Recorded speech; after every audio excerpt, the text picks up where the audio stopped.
Hello everyone, this is your girl Avani Yadav and welcome to sociology legal.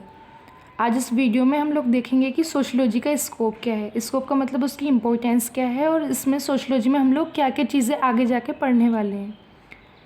तो basically sociology के scope को इसमें जो सोशलॉजिस्ट हैं उन्होंने दो पार्ट्स में डिवाइड किया हुआ है, मतलब दो स्कूल्स में डिवाइड किया हुआ है। फर्स्ट है स्पेशलिस्टिक स्कूल ऑफ थॉट्स और दूसरा है सिंथेटिक स्कूल ऑफ थॉट्स। जो स्पेशलिस्टिक स्कूल ऑफ थॉट्स के जितने भी सोशलॉजिस्ट थे उनका मानना था कि जो सोशलॉजी का स्कोप है वो बहुत ज़्यादा नैरो है, मतलब बहुत ज़्यादा लिमिटेड है और इसमें हम बहुत कम चीज़ें पढ़ सकते हैं। लेकिन जो दूसरा स्कूल था सिंथेटिक स्कूल ऑफ थॉट्स, उस स्कूल के सोशलॉजिस्ट मानते थे कि सोशलॉजी का स्कोप नैरो नहीं है, उसका स्कोप बहुत ज़्यादा वाइड है और इसमें हम पूरी सोसाइटी को स्टडी कर सकते हैं। तो सबसे पहले देखते हैं specialistic school of thoughts. The propounder, which believes in specialistic school of sociology, believe that the scope of sociology is very narrow, as according to them it deals only with social relationships and mental actions. जो भी स्पेशलिस्टिक school of thoughts के sociologist थे उनका मानना था कि इसका scope बहुत ज़्यादा लिमिटेड है और ये जो स्कोप है ये सिर्फ सोशल रिलेशनशिप्स तक और मेंटल एक्शंस तक है। मतलब इन लोगों के अकॉर्डिंग हम सोशलॉजी में सिर्फ और सिर्फ सोशल रिलेशनशिप्स के बारे में पढ़ेंगे, सामाजिक रिश्तों के बारे में और मेंटल एक्शंस के बारे में, मतलब एक जो ह्यूमन है वो किस तरह से उसका ब्रेन फंक्शन करता है। तो इसमें कुछ सोशलॉजिस्ट हैं, पहले उनको देख लेते हैं कि उनका क्या व्यू था स्पेशलिस्टिक स्कूल ऑफ थॉट्स में। सबसे फर्स्ट है George Simmel. According to George Simmel he believe that its scope is limited up to social relationships. George Simmel को लगता था कि सोशलॉजी का स्कोप सिर्फ सोशल रिलेशनशिप्स तक ही लिमिटेड है। फिर सेकंड है स्मॉल, इनको लगता था कि इसका स्कोप में सिर्फ सोशल प्रोसेसेस हैं, मतलब कि इसमें समाज में जो भी प्रोसेस हो रहे हैं वो किस तरह से हो रहे हैं, उनके पीछे का रीज़न क्या है, बस इतना इनके अकॉर्डिंग था सोशलॉजी में। फिर थर्ड है where Kant, he believe that its scope is limited up to mental actions. Where Kant को लगता था कि जो सोशलॉजी है इसका स्कोप सिर्फ मेंटल एक्शंस तक है, मतलब जो ह्यूमन ब्रेन है वो किस तरह से फंक्शन करता है और उसका क्या वर्क है। फोर्थ है Max Weber. Max Weber according to him scope is very limited, it's only about social actions. Max Weber के अकॉर्डिंग सोशलॉजी का जो स्कोप है वो सिर्फ और सिर्फ सोशल एक्शंस तक है, which means he believe that in society every action has equal and opposite reaction. Max weber को लगता था कि इसका स्कोप सिर्फ सोशल एक्शंस तक है, जिसका मतलब होता है कि सोसाइटी में जो भी एक्शंस हो रहे हैं सबका इक्वल और अपोजिट रिएक्शन होगा। फिर इसी के साथ अब हम आते हैं second synthetic school of thoughts में। इसमें देखते हैं कि इसके सोशलॉजिस्ट का क्या व्यू था। The propounders of synthetic school believe that scope of sociology is very wide. जो सोशलॉजिस्ट थे जो सिंथेटिक स्कूल ऑफ थॉट्स में बिलीव करते थे वो मानते थे कि सोशलॉजी का स्कोप बहुत ज़्यादा वाइड है और इसी वजह से इन्होंने इसमें जो भी सोशलॉजिस्ट थे इन्होंने सोशलॉजी को बहुत सारे पार्ट्स में डिवाइड करके समझाया हुआ है। मेनली हम इस वीडियो में तीन लोगों के बारे में बात करेंगे। फर्स्ट है डर्खिम, सेकंड है जिन्सबर्ग और थर्ड है केन्स। तो सबसे पहले देखते हैं डर्खिम को। डर्खिम ने सोशलॉजी को 3 पार्ट्स में डिवाइड किया हुआ है और इनके अकॉर्डिंग जो इसका स्कोप है इनके अकॉर्डिंग भी वाइड है, मतलब जितने भी sociologist synthetic school of thoughts में सबके अकॉर्डिंग सोशलॉजी का स्कोप बहुत ज़्यादा वाइड है। देखते हैं डर्खिम ने किन 3 बेसिस पे इसको डिवाइड किया है। फर्स्ट है सोशल मॉर्फोलॉजी, सेकंड है सोशल फिजियोलॉजी और थर्ड है जनरल सोशलॉजी। सबसे पहले देखते हैं social morphology. It is the study of external factors which affect our society. Social morphology में हम लोग पढ़ेंगे वो सारे एक्सटर्नल फैक्टर्स को जो हमारी सोसाइटी को अफेक्ट करते हैं, जैसे कि पॉपुलेशन। सेकंड है सोशल फिजियोलॉजी।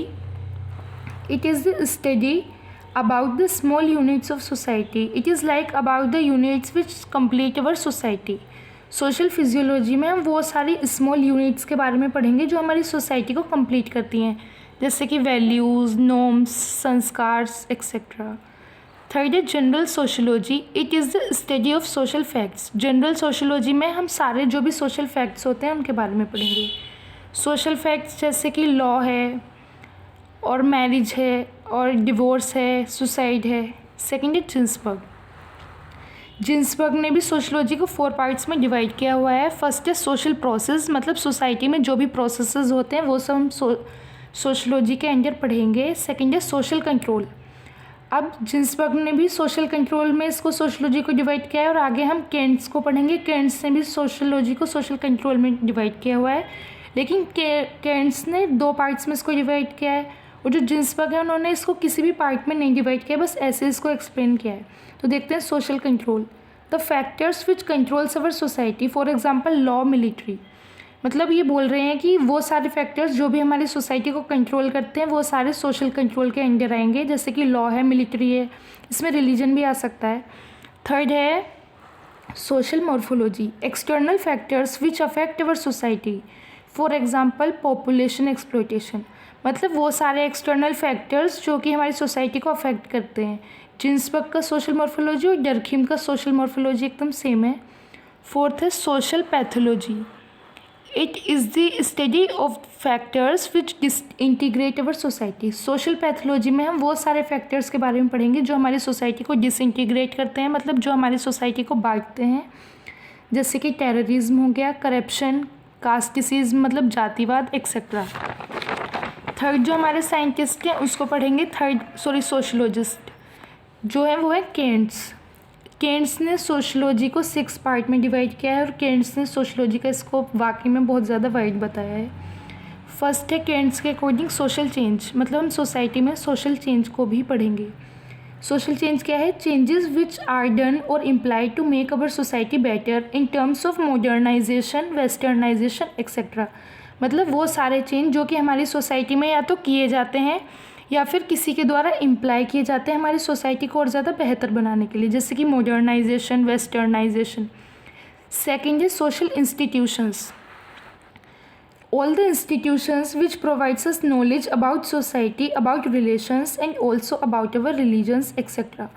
वो सारे इंस्टीट्यूशंस जो कि हमें नॉलेज प्रोवाइड करते हैं हमारी सोसाइटी के बारे में और जो भी हमारे रिलेशंस हैं उनके बारे में जो भी नॉलेज प्रोवाइड करते हैं वो सारे होते हैं सोशल इंस्टीट्यूशंस, जैसे कि एजुकेशनल इंस्टीट्यूशंस होते हैं, कुछ रिलीजियस इंस्टीट्यूशंस भी होते हैं। फिर थर्ड है सोशल कोड्स। सोशल कोड्स को केंट्स ने 2 पार्ट्स में डिवाइड किया हुआ है। फर्स्ट है क्रिमिनोलॉजी और सेकंड है penology. Criminology, it is the study, the type of study in which sociologist study about the criminal behaviour. Criminology में हम उन सारे क्रिमिनल बिहेवियर्स के बारे में पढ़ते हैं, मतलब अगर किसी भी मैन ने कोई क्राइम किया है तो उसने वो क्राइम क्यों किया है, उसके पीछे का रीज़न क्या था।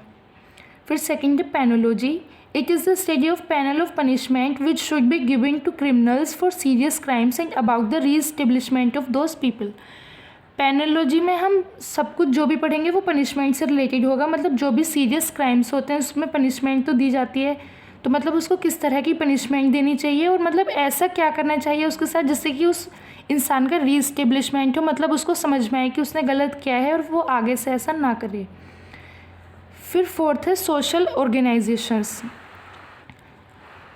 all the institutions which helps the society and it also imparts knowledge to persons living in the society। वो सारे इंस्टीट्यूशंस जो कि सोसाइटी में नॉलेज प्रोवाइड करते हैं, जितने भी लोग वहाँ पे रह रहे होते हैं वो सारे होते हैं सोशल ऑर्गेनाइजेशंस, जैसे कि रिलीजन हो गया, कल्चर, फैमिली। फिर फिफ्थ है social control, these are of 2 types. जो कंट्रोल है मैंने बताया था ना, केंट्स ने सोशल कंट्रोल को 2 टाइप्स में डिवाइड किया हुआ है, पहला है फॉर्मल और सेकंड है इनफॉर्मल। फॉर्मल कंट्रोल में वो सारी बॉडीज़ आ जाएंगी जो स्पेशली डिज़ाइन की गई हैं, जैसे कि लॉ है, मिलिट्री है।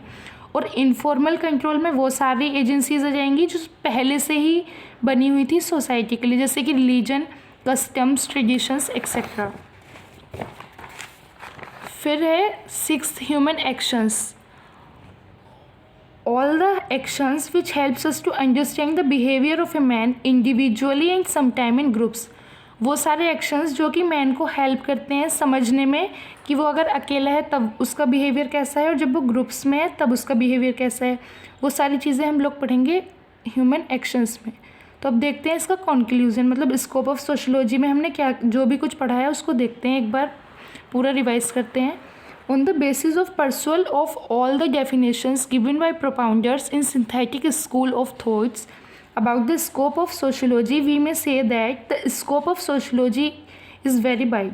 मतलब जो भी कुछ अभी हमने पढ़ा है सिंथेटिक स्कूल में, हम उसको पढ़ के बोल सकते हैं कि सोशियोलॉजी का स्कोप वाकई में बहुत ज़्यादा बड़ा है। और किस बेसिस पे हम ये चीज़ बोलेंगे, उसके लिए फर्स्ट है social changes, social physiology, social morphology, social codes, human actions, general sociology, social pathology, social organisations and social institutions. तो इसी के साथ आज का हमारा वीडियो होता है एंड थैंक्स फॉर वॉचिंग। और हाँ, अगर किसी को कोई भी मतलब प्रॉब्लम होती है या फिर कोई भी टॉपिक नहीं समझ में आता है तो आप लोग कमेंट बॉक्स में मुझे बता सकते हैं। और अगर आपको इसके नोट्स चाहिए तो डिस्क्रिप्शन बॉक्स में मैंने अपना यूज़र नेम दिया हुआ है, आप लोग टेलीग्राम पर मुझे मैसेज कर सकते हैं। Thanks for watching. Thank you everyone.